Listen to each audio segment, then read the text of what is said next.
commencer une relation avec un monsieur qui te plaît bien, tu es follement amoureuse de lui, mais il y a un truc qui dérange. Parce que cet homme-là est un père célibataire, il a un enfant. Alors, aimer l'enfant de son partenaire, est-ce une obligation? Ce qui olingi soso folingana ba na Maki. e folinga maki na to ba na mais le problème c'est quoi ils allaient tu peux aimer la femme mais tu n'aimeras c'est très difficile d'aimer l'enfant comme olinga moi là. Ça dépend d'un homme à un autre. Parce que quand vous n'avez pas encore d'enfant, c'est différent. Tu pourras accepter l'enfant, tolérer et essayer de l'aimer. Mais à partir du moment où il y a binoyer, il y aura naturellement une certaine injustice. C'est naturel. Naturellement. C'est naturel. Donc, je dis que c'est possible, à moi si, mais ça demande beaucoup. Je viens dans un foyer, je trouve un enfant. Un enfant. Vous savez, quand tu commences avec un enfant qui a moins de 5 ans, moins de 10 ans, c'est encore plus facile.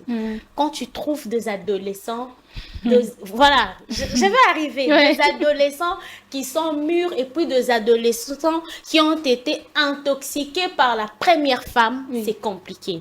L'enfant que tu trouves qui a moins de 10 ans, tu l'inculques ton éducation à toi. Tu lui dis, maman n'aime pas ça. L'enfant s'adapte, ça adhère na oyo dingi. Mais quand tu viens, tu trouves des adolescents.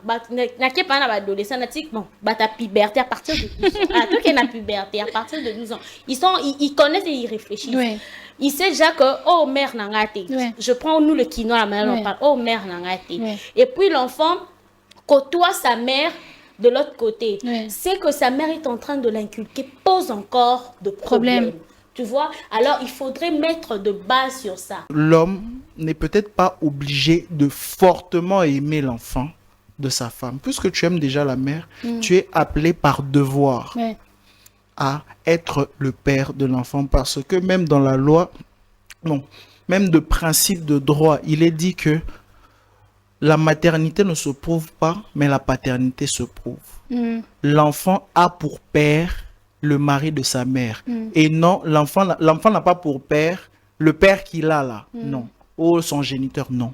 L'enfant a pour père le mari de sa mère. Donc, le père a comme devoir de pouvoir accompagner, instruire et tant soit peu essayer d'aimer cet enfant-là. Même si au plus profond de lui, il ne l'aime pas, mais par devoir, il est quand même obligé d'aimer cet enfant.